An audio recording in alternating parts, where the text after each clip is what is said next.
Attention seniors, finally, the October 2025 social pension payout schedule is here. At ito ang pinakahihintay ng ating mga lolo at lola. Pero teka, bago ang lahat, meron akong magandang balita. Hindi lang isa kundi 2 buwan ng payout ang posibleng matatanggap ng ilan sa inyo ngayong Oktubre.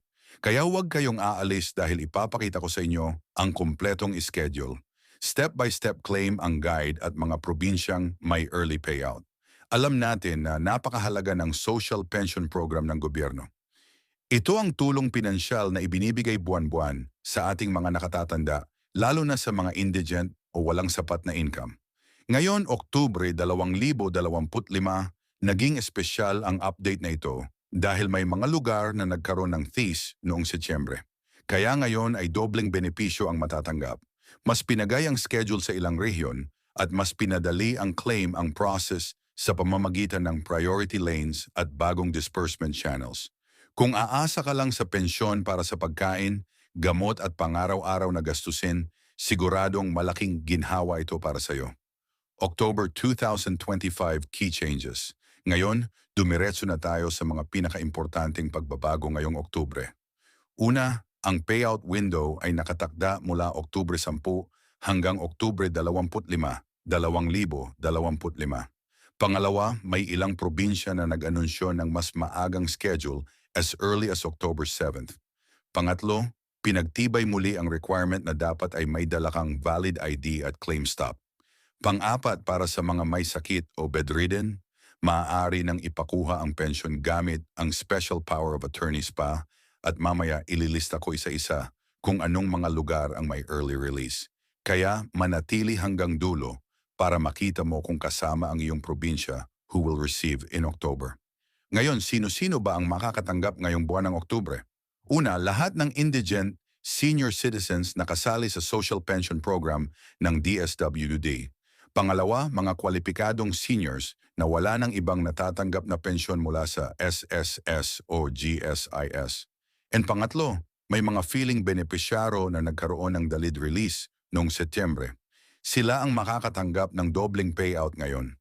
Kung hindi ka sigurado kung kabilang ka, yung pinakamainam na gawin ay makipag-ugnayan sa iyong barangay senior, citizen office o direkta sa DSWD field office.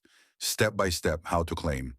Ngayon, para walang aberya, ito ang step-by-step guide para makuha agad ang iyong benepisyo. 1. I-check ang official payout schedule. Karaniwan itong ipinapaskill sa barangay hall o pinapadala sa pamamagitan ng text or announcement. 2. Ihanda ang mga dokumento. Kadalasan ay kailangan ng valid ID, claim stop at minsan ay barangay certification. 3. Pumunta sa venue sa nakatakdang petsa. Kadalasan ito ay sa covered court, barangay hall o municipal gym 4. Para sa mga may sakit, pwedeng ipa-claim sa anak o apo basta may SPA o authorization letter. Pro tip, dumating ng maaga bago magumpisa ang pila para makaiwas sa init at siksikan. Mga lolo at lola, una ang mga espesyal na anyo para sa Oktubre, may ilang rehiyon na magkakaroon ng early payout dahil sa mabilis na budget release.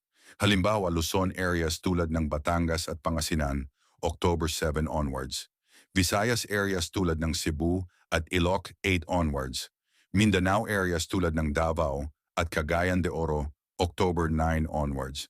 Meron ding ilang malalong lugar na maaring madelay dahil sa weather at logistical issues. At huwag kalimutan, kung hindi ka makakapunta sa mismong araw ng schedule, pwede ka pa ring mag-claim sa susunod na catch-up payout date. Pero mas mainam kung sa tamang araw ka pupunta para hindi maantala. October 2025 full schedule. Ngayon, una ang pinakahinihintay ninyo, ang kompletong payout schedule. Luzon, October 5 hanggang 10. Batangas Pangasinan, Nueva Ecija, October hang 15 Quezon Province. Bicol Region, October 16 hanggang 20, Ilocos Norte. Ilocos Sur, Visayas, October 8 hanggang 12.